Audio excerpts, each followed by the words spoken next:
آدما یا اصلا چرا راه دور بریم، همین قوم و خویش خودت، نه حال و احوالت براشون مهمه و نه اصلا زنده بودنت.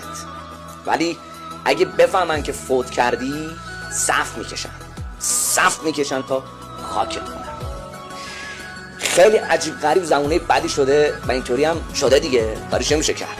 اما میخوام بهت اینو بگم که بدونی اونی که توی مشکلات، توی گرفتاری، توی سختی‌ها کنارت نبود، هیچ نسبت فامیلی هم باهات نداره، حتی اگه همخون و رگت باشه.